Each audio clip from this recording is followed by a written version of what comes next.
before China joined the WTO, it was a very small economy relative to the United States and Europe. Only because it was able to join the WTO, only because it promised to go in a liberal direction, to democratize, to follow human rights, was it even allowed into the WTO. Now it's clear that China is not following human rights, not democratizing. They're going the opposite direction. So they should be kicked out of the WTO. So you're saying the Chinese Communist Party lied?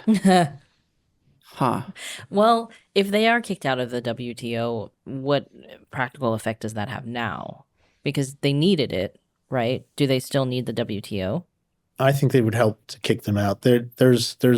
I also think it would help to kick them out of the UN. I think we could kick them out of the UN. There are things we could do. For example, there are the UN organizations. There are 4 main cities where most of the UN organizations are: Rome, Paris, New York City, and Geneva. That's 4 democracies. Those democracies could get together. They could say, we're not going to give any more visas to Chinese diplomats because they're committing genocide. And we don't give visas to diplomats who commit genocide. Suddenly, there's no more Chinese diplomats at any of the UN organizations, and you vote to kick them out. I mean, China would just start its own club, right? Just like they have their own democracy that's better, they'll have their own UN. But it'll be way better. And their own Olympics. Their own Olympics. Yeah, but I mean, they really could and probably would do something like that. And they would get all the Belt and Road countries in their UN. Yeah. I mean, well, then you do what they're doing. So what China's doing is they say, if you don't do what we want, we don't give you access to our market. The US and Europe can also do that. We can say, if a particular African or South American or Asian country doesn't, refuse to recognize China and doesn't recognize Taiwan, we're actually going to limit their access to our markets. Currently, we give all of the African countries free access to our markets just out of the goodness of our hearts. So what does that leave an African country to do? Because they're told by us, you're automatically getting access to our markets. They're told by Beijing, you only get access to our markets if you de-recognize Taiwan. So what does the rational actor do? They de-recognize Taiwan so they can have access to all of us. We have so much power, but we're not using it. That's the problem. Why do you think that is? I think China's gotten this, China's stolen a march on us, and we're a bit slow to recognize how power hungry they are. And we're slow to recognize how power hungry they are because they're influencing our corporations are influencing our politicians. And our media. This is something Shelley kind of brought up earlier, which I think ties into this, the idea that, we were told it's the end of history, and there was this sense of like, America is, we're the bad ones. We should focus on we shouldn't be the world police. And then that gives rise to something like... Well, I mean, I think that it's like there shouldn't be a world police. Yeah, but the result is there is almost like this swell of anti-Americanism within America. And then that prevents, everything like you're saying. How can there be a united front against China when internally in the United States there's so much opposition to just the country itself?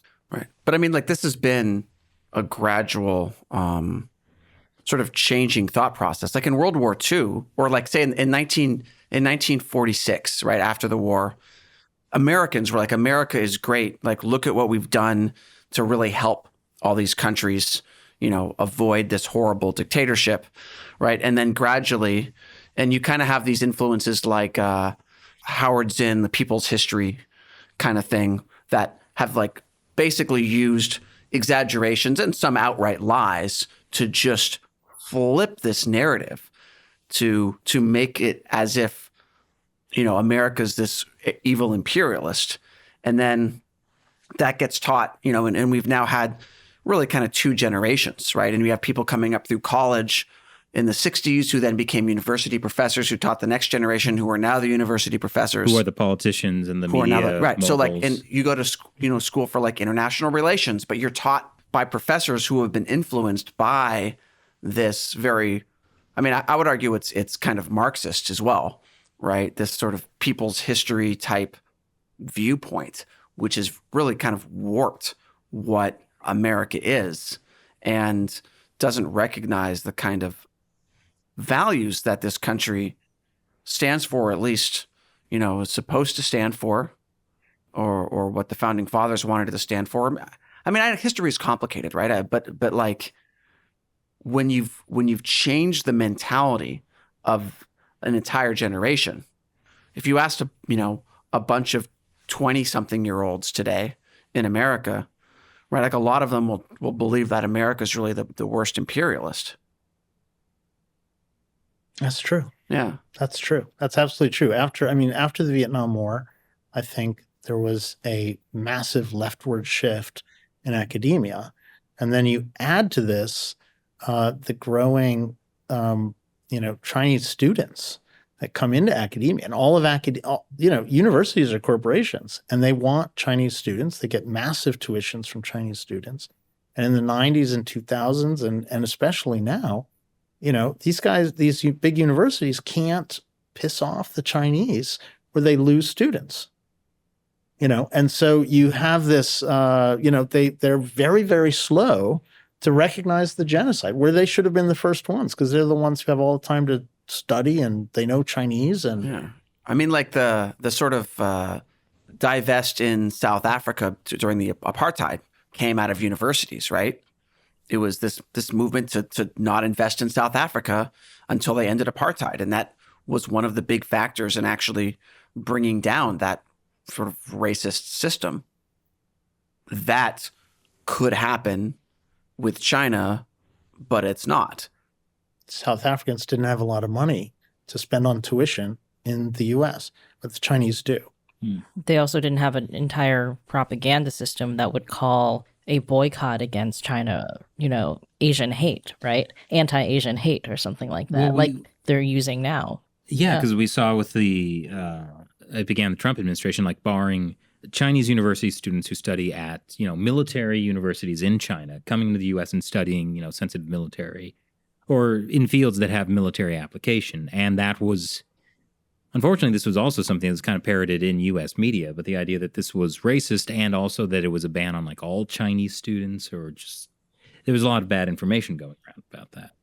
I mean, they've been very good at weaponizing, like was it last weekend? Or, I guess when this comes out, it'll be a couple weeks ago, that in London, there was a group of kind of United Front people, Chinese people, who had a Stop Asian Hate rally. And then they were there to essentially cause trouble with these Hong Kong protesters who were having a separate protest. So there was this clash in the streets of London, and then the CCP can use this as propaganda about how, like the West, like Hong Kong protesters are being like weaponized by the West to, in a racist way, against Chinese people. It's, yeah. So Hong Kongers are an extension of white supremacy? They're Chinese people, except when they're the black hands of the Western imperialists. Okay, so they're white adjacent. Something. It was a very weird thing to see happen, but it happened. Right. Yeah. I think the like, it's funny, but not like in a hilarious way. But like, I remember when we were in Hong Kong, how like everybody in Hong Kong was against the CCP. Well, not everybody, but a huge swath. And it was all across the political spectrum, right? You had the Hong Kong socialists who hated the CCP. And you had the people that we'd consider on the right who hated the CCP, and everybody in between, right? And it wasn't like some divisive thing. It wasn't like some small group. It wasn't Hong Kong supremacists or something like that. So it's just, the whole thing is just being so hilariously mischaracterized, but it's not funny. You just said it wasn't hilarious, and then you said it was hilarious. Yeah. That was the funny part. Yeah, no, this is why I'm on the show. So I can make jokes that aren't funny. And then Chris and Shelley look like they're very funny.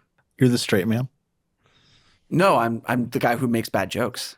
I'm the straight man. Yeah. You are actually the straight man. So then what am I? the comedian, whoever's the opposite You're of the the straight charming, man. charismatic host on his way to becoming supreme leader. I have access to things that people want, like great guests. Well, the problem is you're not limiting access to that. Oh, that's right. Stop watching right now. No. I think what you should do is, like, for example, Anders, now that you're on our show, if anyone else from any other media wants to interview you, they have to pay a tax. That's it. To us. Yeah, that's it. Yeah. Well, We can control the rivers of information. there you go. Well, I mean, we've talked about different types of power. Hold on. I'm trying. We talked about oceans of despair and rivers of information. We're very metaphorical. I today. feel like this. now it's going to become a Billy Joel song. Is that what's happening? I'm not familiar enough with Billy Joel. Oh, he's got this song called River of Dreams or something. Uh-huh. Oh, okay. Yeah.